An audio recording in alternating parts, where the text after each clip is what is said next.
Shalom ibu bapak saudara-saudara terkasih dalam nama Tuhan kita Yesus.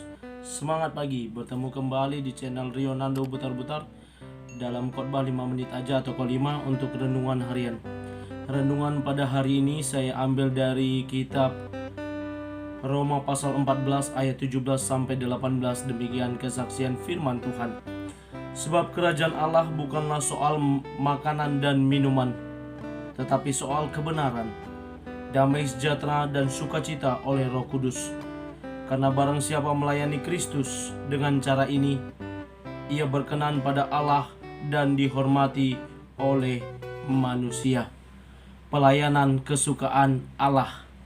Ibu bapak saudara-saudara terkasih dalam nama Tuhan kita Yesus, ada sebuah cerita dalam soundtrack lagu Hargai Aku miliknya Armada.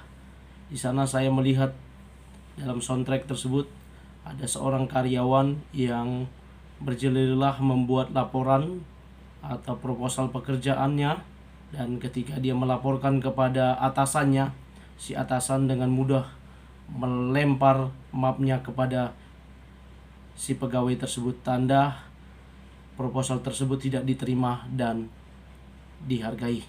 Dan kembali dia bekerja, berusaha, berjuang sampai lembur, dan akhirnya proposal itu diserahkan kembali dan diterima. Suatu hal yang membuat kita bersukacita ketika apa yang kita kerjakan, apa yang kita lakukan berkenan kepada orang di mana kita bekerja. Dan kalau pada khotbah hari ini berbicara soal pelayanan, saya pelayan, ibu bapak, saudara-saudara yang juga melayani, apa yang kita lakukan itu berkenan di hadapan Allah, menjadi kesukaan bagi Allah, itu menjadi suatu sukacita yang tiada taranya. Hal yang kita lakukan boleh berkenan.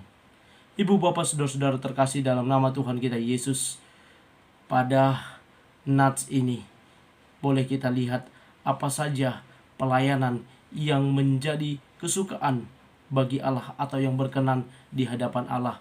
Yang pertama, melayani kerajaan Allah. Bahwa pelayanan kita adalah berfokus pada kerajaan Allah, bukan kerajaan kita pribadi, bukan kerajaan denominasi gereja kita, bukan kerajaan keluarga kita atau lingkungan kita, tetapi berfokus pada kerajaan Allah.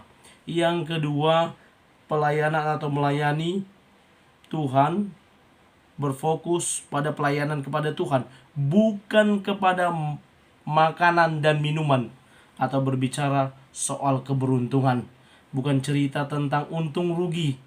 Ya, pelayanan itu tidak berfokus pada uang. Kalau memang ada upahnya, puji Tuhan. Kalaupun tidak ada, tetaplah setia melayani. Saya jadi teringat ketika saya membuat channel YouTube ini. Tadinya saya mau mengejar jam tayang, mengejar subscriber supaya bisa berbayar.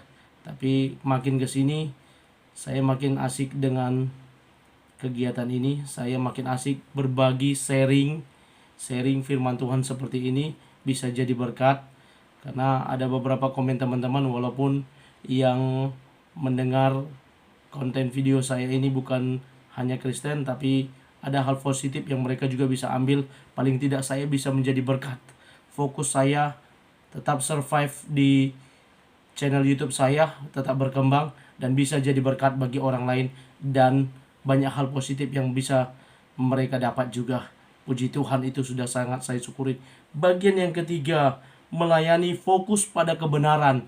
Berbicara soal kebenaran, bukan kebenaran milik kita sendiri, tapi kebenaran Allah. Yang keempat, fokus pada pelayanan damai sejahtera, bukan permusuhan, perselisihan, tetapi damai sejahtera. Yang kelima, fokus pelayanan pada sukacita oleh Roh Kudus. Kira-kira inilah menurut Paulus yang dia sampaikan kepada jemaat di Roma yang boleh menjadi bagian dalam pelayanan kesukaan Allah. Karena itu ibu bapak saudara-saudara, mari kita melayani dengan sungguh-sungguh sebagai jemaat. Mari kita hargai pelayanan setiap hamba Tuhan dengan tetap mendukung pelayanan para hamba Tuhan, dan kita para hamba Tuhan tetap maksimal dalam pelayanan kita masing-masing. Selamat beraktivitas, selamat menjalani hari ini dengan tetap mengandalkan Tuhan.